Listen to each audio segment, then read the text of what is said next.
Welcome everybody back to our Christadelphian video service program on Bible study under the heading of Rightly Dividing the Word of Truth. We've worked our way through the origins of the Bible and through different translations. We had a look at colouring exercises as a form of Bible study. Now moving on to perhaps a little more detailed Bible study and looking at chapter divisions and how they affect our Bible and how we read our Bible, and also moving on to how we will use them for ourselves.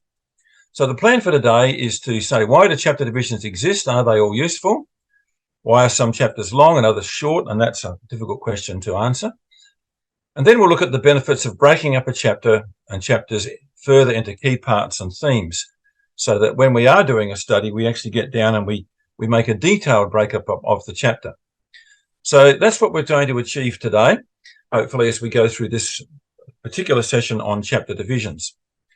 And we need to understand with our King James Bible that the translators in 1611 did not know anything about animal life, plants, culture, or geography of Israel. They did not have all the manuscripts we now have, from which, of course, we pick up some different variations from the original record. They added in chapter divisions for the sole purpose of assisting in reading and finding verses. So that was an object to make it so that we could find things. You could say, you could quote 2nd of Timothy and you could find it. You could find a chapter inside that book to get there in a fast way. Whereas the Jewish scrolls were just lengthy scrolls and people had to work their way through the text to find where they were.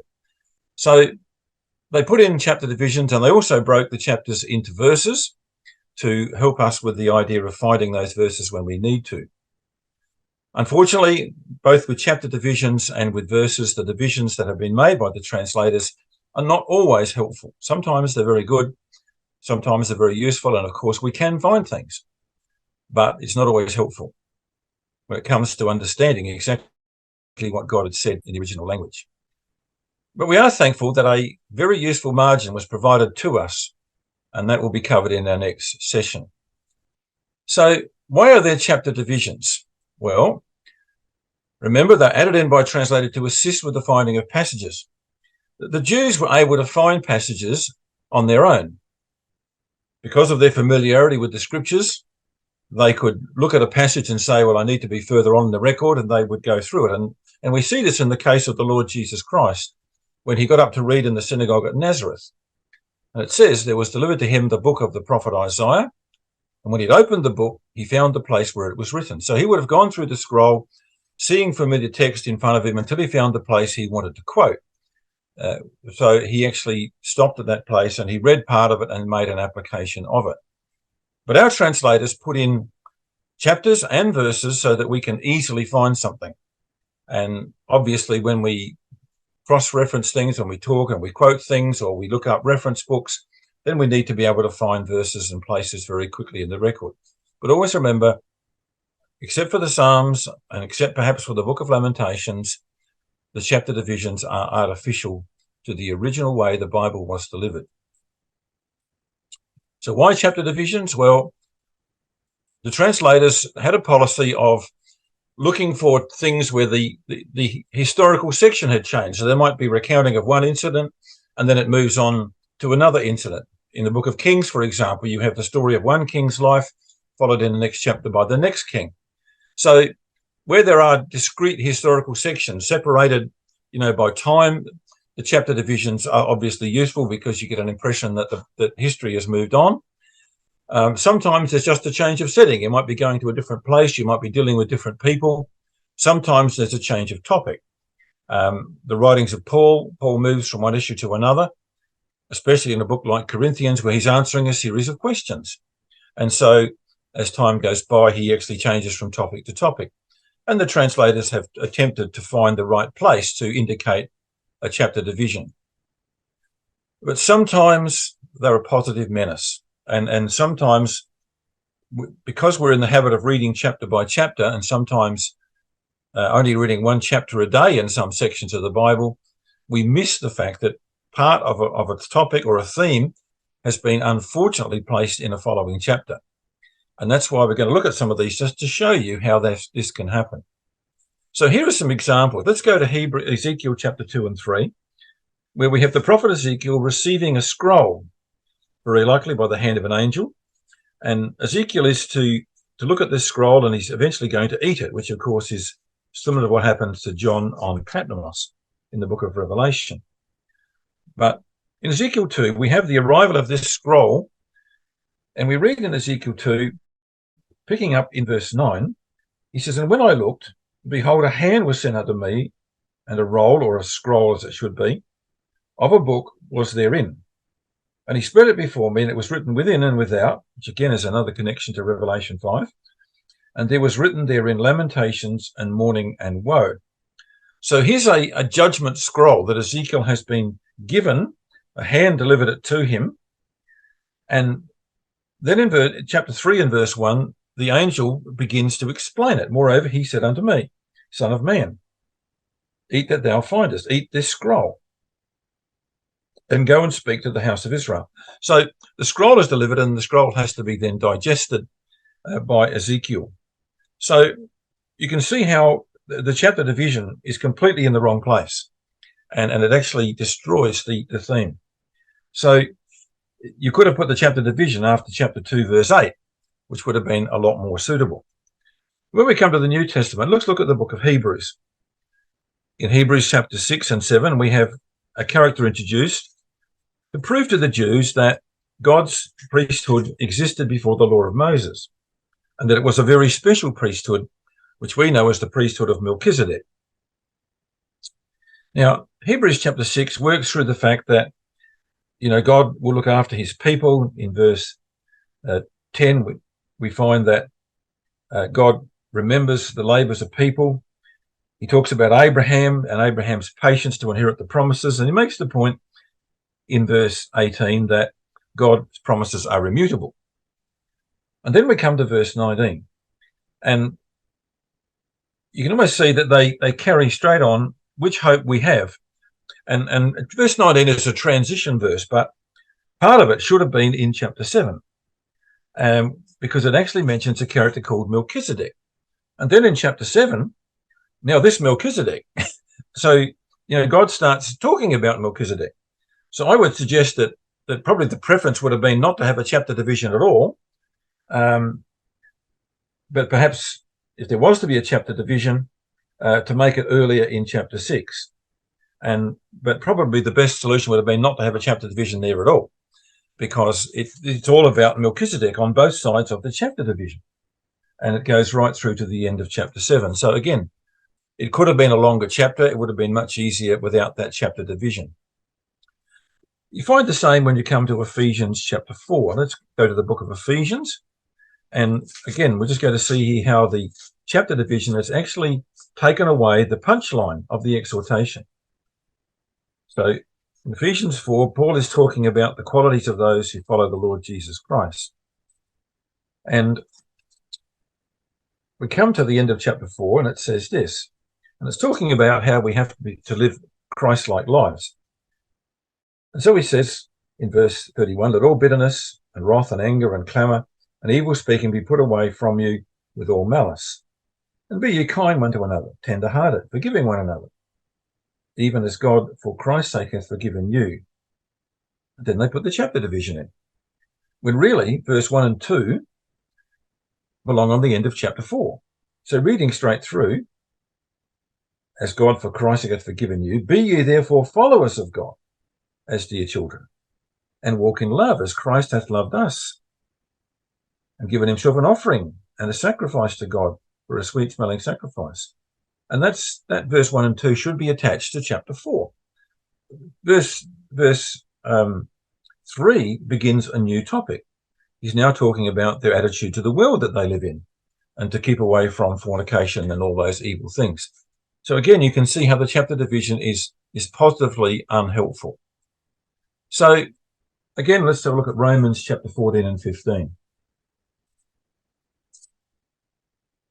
In Romans 14, Paul has been talking about the need for brethren not to judge each other on non-essential issues, but to be considerate and to think of other people, even when they exercise their liberty, to think of other people and how they might be affected by it. And so he's talking about the strong brother not exercising his liberty to the destruction of another.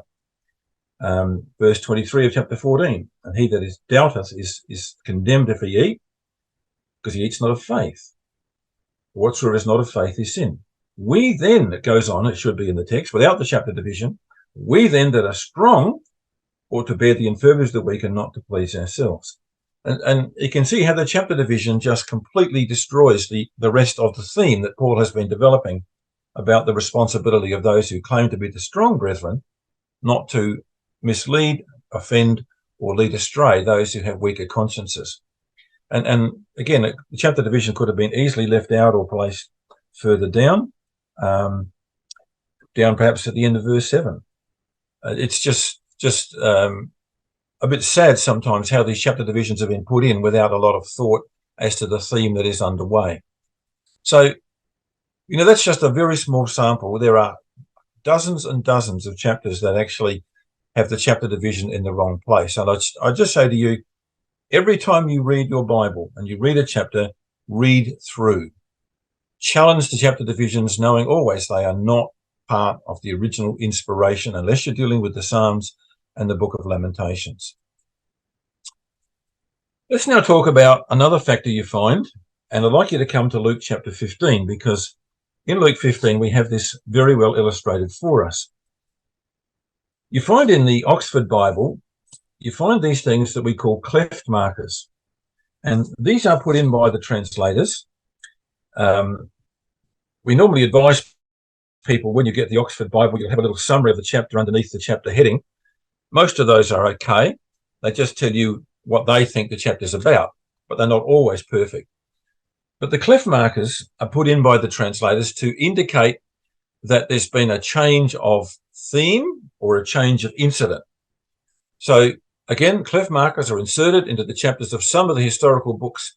So books like the Gospels and the book of Luke, the book of Acts, which Luke wrote, are books of history, the New Testament history. When you go back into the Old Testament, most of the books of history are telling you about things that happen in a sequential order as the kings and the lives of the prophets unfolded. But you don't find these cleft markers in the epistles or in the book of Revelation. And that is because the epistles and Revelations were single revelations. They happened at the same time. They were continuous. The letters that Paul wrote were to be read at one reading, and they don't need chapter divisions and they don't need cleft markings. And even the translators could see that it was wrong to put cleft markings of division of the chapter in the record. So cleft markers indicate that they think that there's a change of theme, or perhaps a change of topic, or maybe a change of a new incident happening. And so inside their chapter divisions that they artificially generated, they put in these cleft markers to indicate that something new was happening.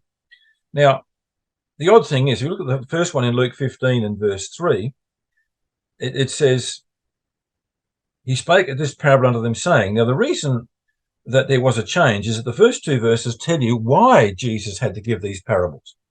And that was because of the attitude of the scribes and the Pharisees, who were criticizing him for spending time with people they regarded as publicans and sinners. And they were very scornful of the crowd that didn't meet their high religious standards. So verse 1 and 2 certainly is telling you the motive for Jesus giving these parables that follow. But verse 3 starts off with a cleft, saying, here is the parable. So they're telling you this is distinct from the background. So there's no problem with that. It's very helpful.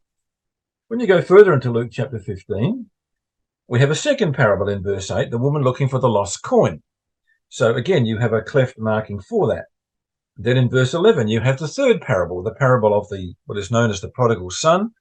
Really should be called either the parable of the lost sons, because there were two lost sons in this house, or even better, the parable of the forgiving father, who is the outstanding character in all of these parables. So Luke 15 breaks up that way with these cleft markers. So from the beginning of the parable of the prodigal son in verse 11, right down to the end, you don't get another one, because it's a continuous revelation of a parable given by Jesus.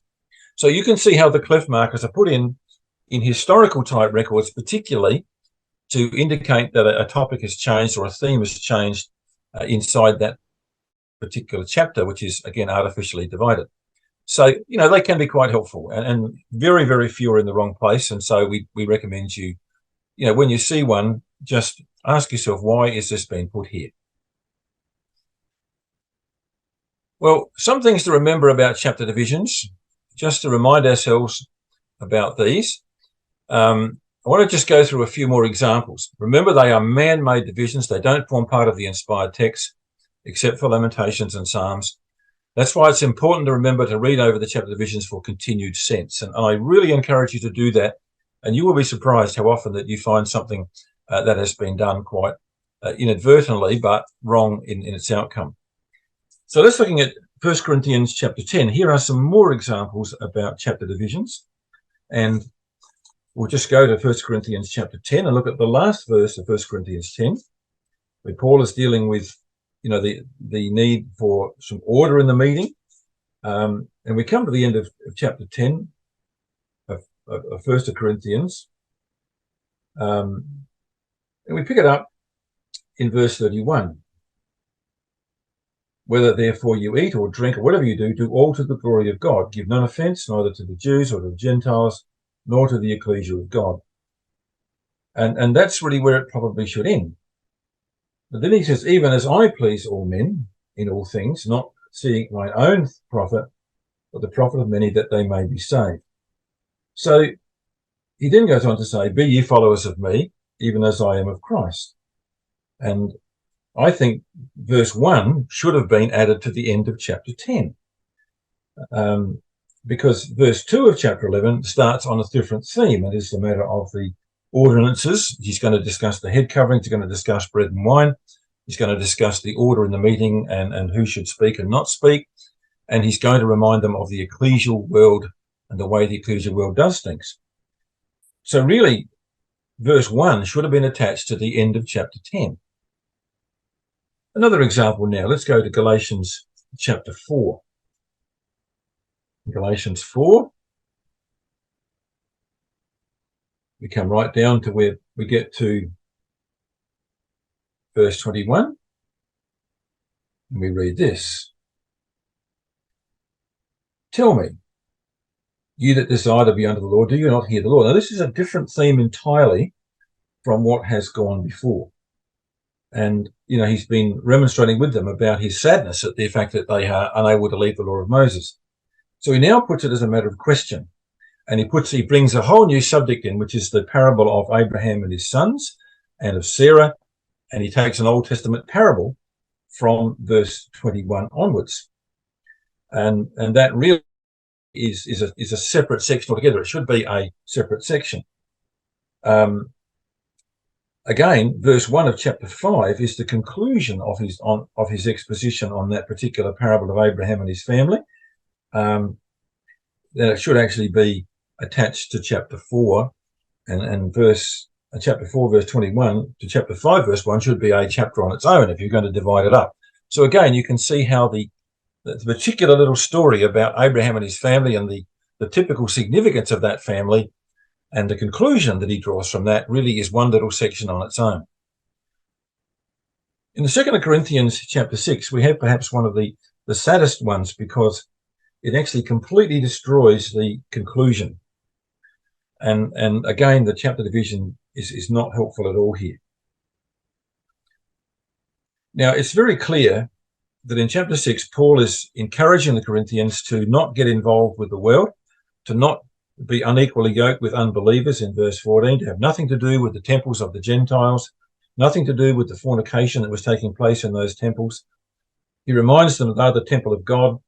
He appeals to them in verse 17 of chapter 6 to come out and be separate, and God will receive them. God will come to you if you just separate yourselves from these things.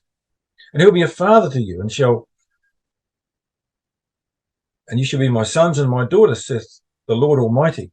Having therefore these promises, and you just wonder why they put a chapter division right there. The promises he just recited in those last two verses now is the key to the exhortation. Cleanse yourselves from all filthiness, perfecting holiness in the fear of God. And then verse 2 is a totally different subject. It's about his relationship to the Corinthian ecclesia. So again, you can see how verse 1 of chapter 7 should have been part of chapter 6. And it's just so sad that it's been done that way. We find the same in Isaiah chapter 10. Now, Isaiah 10 is a very interesting prophecy. They were facing the invasion of the Assyrian. You see in Isaiah 10 verse 24, the theme is the Assyrian and the way he would come through the land. And we have quite a remarkable thing. The order of the Assyrian conquest goes right down through the chapters, through the verse, through chapter 29, 30, 31, 32, describing exactly the way, the course, the order of destruction that the Assyrians would wreak. But then we come to verse 33. And, God says, I can respond to the Assyrian. And here's how I'm going to do it. And this is remarkable because it's talking about cutting down tall, proud trees.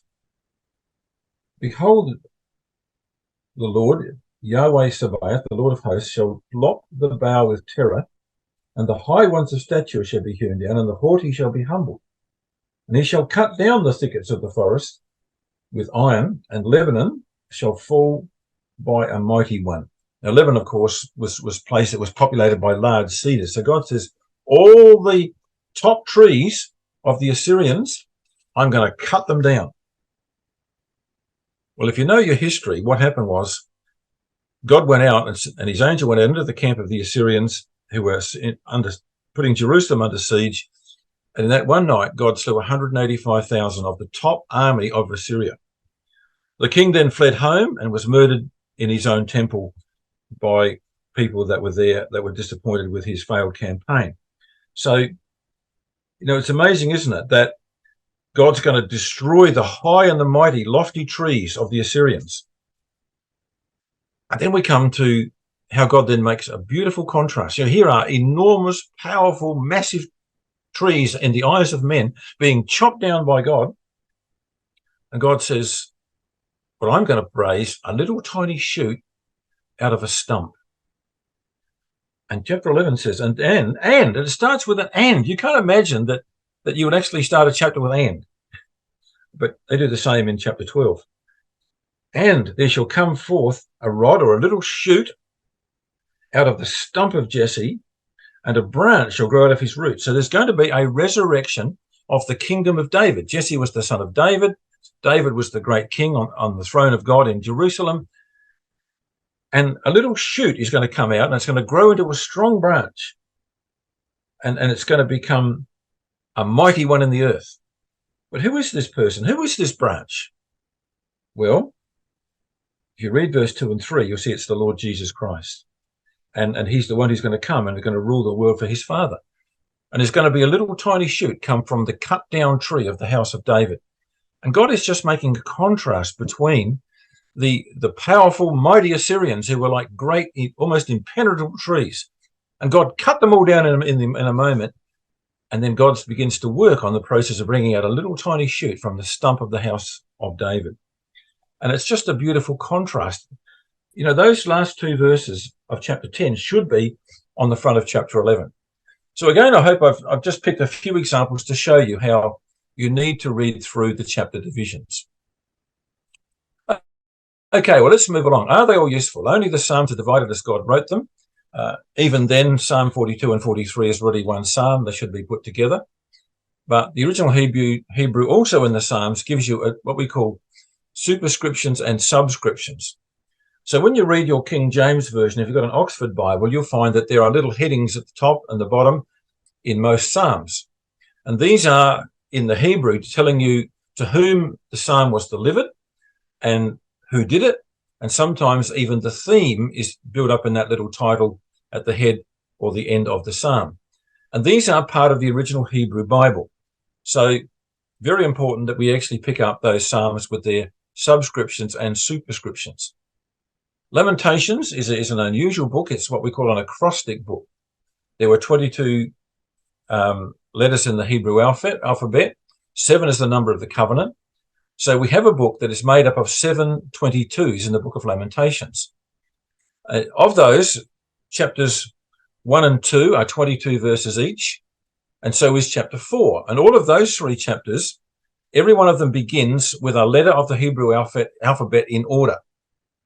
Chapter 5 is also 22 verses, but they are not in order. And I'll leave you to puzzle about why that might be. But chapter 3 of Lamentations is 66 verses.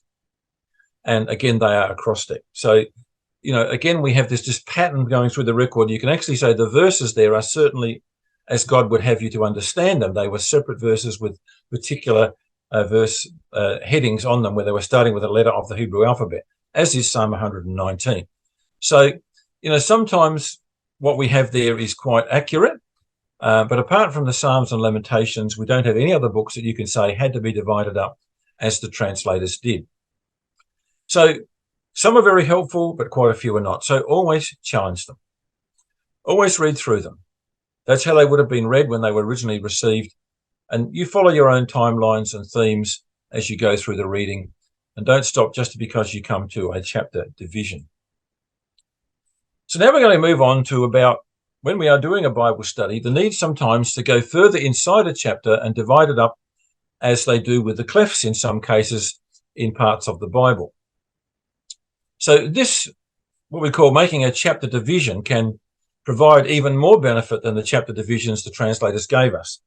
So as I said, if you've actually worked out where your chapter division should be, you might be dividing up a chapter and a half or a chapter and 2 verses into a further division of the section you're now going to concentrate upon. So it gives us a benefit to actually work out exactly where this section is heading. And preparatory to any Bible study, you should always read read the section you want to study, read it in different translations, notice changes of theme, changes of time, changes of character, and work out where you might put chapter divisions just to make it easier for you to understand the chapter. So these are subheadings to actually divide a chapter up. So as the old saying goes, sometimes you can't see the wood for the trees. So because the chapter is so long, we need to actually break it down further so we can actually see each individual part inside the chapter. These new divisions that you make will help you understand the flow of the argument, the flow of the theme, or the intent of the message, even though you might not have completed the detailed study, because you can come back later on and you can amend what you have done to the correct one once you've understood it more deeply and thoroughly. So, but it's a start. It's part of the structure of getting to study your chapter or section, is to divide it up further than what the translators gave you. It's a good way of starting your study. So always do a chapter division when you are looking at a section of the Word of God. So here are some exercises. We're just going to go through quickly with these. We come to Joshua 24. We have the last speech of Joshua when he gathered the people to Shechem. And this was a very important speech. It was a very challenging speech. And you can divide this chapter up into the various themes that Joshua moves through. So if you start off in verse 1, you have the background, which is the gathering of the tribes. So I would put verse 1, gathering of the tribes. And then from verse 2, Joshua begins to speak, and he reminds them of the history of the nation, how God had worked with them, everything they had done, and that goes down from verse 2 to verse 13, that they were now ensconced in the land. So verse 2 to 13 is Joshua's account of history. And of course, the implication is they should have been grateful for what God had done for them, but it's an account of their history to that point of time. And then we come to verse 14, and verse 14 is where Joshua starts to give serious warnings and serious challenges to them. Now that will go down, right down to the end of verse 26. So that is from verse 14 to verse 26. Joshua then makes a very serious challenge, and it's summarized what you read in verse 15. Choose you this day whom you will serve. And he talks about the impossibility of people choosing to follow idols, the impossibility of trying to have it both ways, of serving idols and serving God. And he makes an appeal for them to put away the strange gods that were now among them, the things they'd taken on from the Canaanites. And the people were horrified. They said, oh, look, we'll serve God. So he made them make a vow and a covenant in verse 25. So the section from verse 14 to 25 is the challenge and the response. And then from verse 26, down to verse 28, we have the record being made. So it was carved upon a stone, the covenant they had made, and that would be a witness for future generations. And then we have in verse 29 to verse 31 the death of Joshua recorded and where he was buried. And then in verse 32 to the end, we have the burial of the bones of Joseph. So you can see within that chapter there's a background, there's history, there's a challenge and a response, there is a record being made, the death of Joshua, the burial of the bones of Joseph, and you just get an idea, don't you, that that's how the chapter division should have been. But we've got all of that inside one chapter. Now, it was one incident, so you can see why they did it that way, but of course, the burial of the bones of Joseph took place after the speech of Joshua. The death of Joshua probably took place a little later again. So historically, it's not strictly in order, but you can see how they put that together in that section. Subdividing it further is going to give you a much better way of looking at it. Let's come now to the New Testament and look at the James chapter 1. Now, being an epistle, there are no clefts in it. So if we're going to make a study of James chapter 1, then we would say in verse 1, we have introduction. James introduces himself and makes a greeting. And then from verse 2, he deals with the matter of temptation. So we go down from verse 2 to verse 8, correctly enduring temptation. And then from verse 8, he talks about the need for, and this is verse 8 to verse 11, he talks about the need that in Christ we are all brought into one space. So whether you're rich or poor, the gospel brings you together in one. In verse 12 onwards, he returns to the theme of temptation, pointing out now that temptation comes from within and you can't blame God. So verse 12 down to verse 16 tells us about the source of temptation. Verse 17 onwards talks about what God has done for us and how our response should be. So he gives us an indication that God has chosen us to be the kind of first fruits in verse 18. Wherefore we respond to that by trying to live godly lives. And he then makes the point down to the end of verse 21 that we have to receive those characteristics from God and follow them. And then from verse 22 down to verse 27, we have a terrific little theme about taking notice of things that need to be changed. And it's under the theme of being doers of the word. We might talk the words, but we have to do them.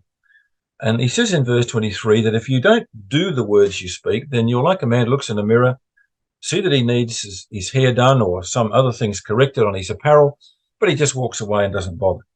And that's completely illogical to do that, to look into the mirror and not actually change anything.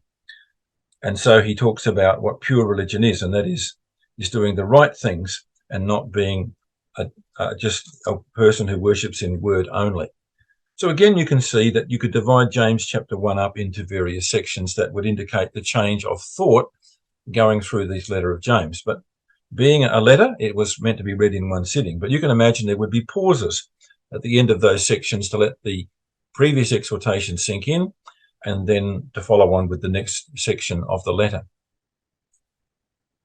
So be flexible. When you come back, when you've done an intense study of a section, you may need to revise your first cut of chapter divisions. And there's nothing wrong with doing that because now you can be much more confident that you've actually got all the right verses in the right sections. So here is some homework for you to follow through. This is to practice. Nothing like practicing on Bible study. And from here on, you're going to be getting lots of practice in the homework we leave with you. And the idea of this is that you can, in your own time and stopping it after each one, you can actually go through and look up these particular sections of the Bible and make your own divisions. And my challenge is that in Titus and Haggai, just completely ignore what the translators have done and do your own division as if it was one letter you had received. Then try it with Joshua 22 and Judges chapter 13. So that's our section on chapter divisions. Remember, they're put in by the translators. They are not part of the original text unless it's Psalms or Lamentations. Likewise, the verses. They are very helpful. Sometimes they're quite useful. Sometimes they're very correct and quite appropriately placed, but not always. So read through, challenge them, and when you come to do an intense study, divide up the chapter for yourself. Now, for our next session, we're going to deal with margins, and the next 2 sessions will be on that theme. And I really would appreciate if you could have a King James Oxford Bible, because otherwise we'll be talking different languages. Now, you may have other Bibles with margins which have similar notations in them, but not exactly the same. You can still gain a lot from it if you don't have an Oxford Bible. But we do recommend that you always have one, because the majority of Christadelphian talks will start from the Oxford Bible as the basic resource. Often speakers will quote you as you see in your margin. If you haven't got that Bible, then you don't see it.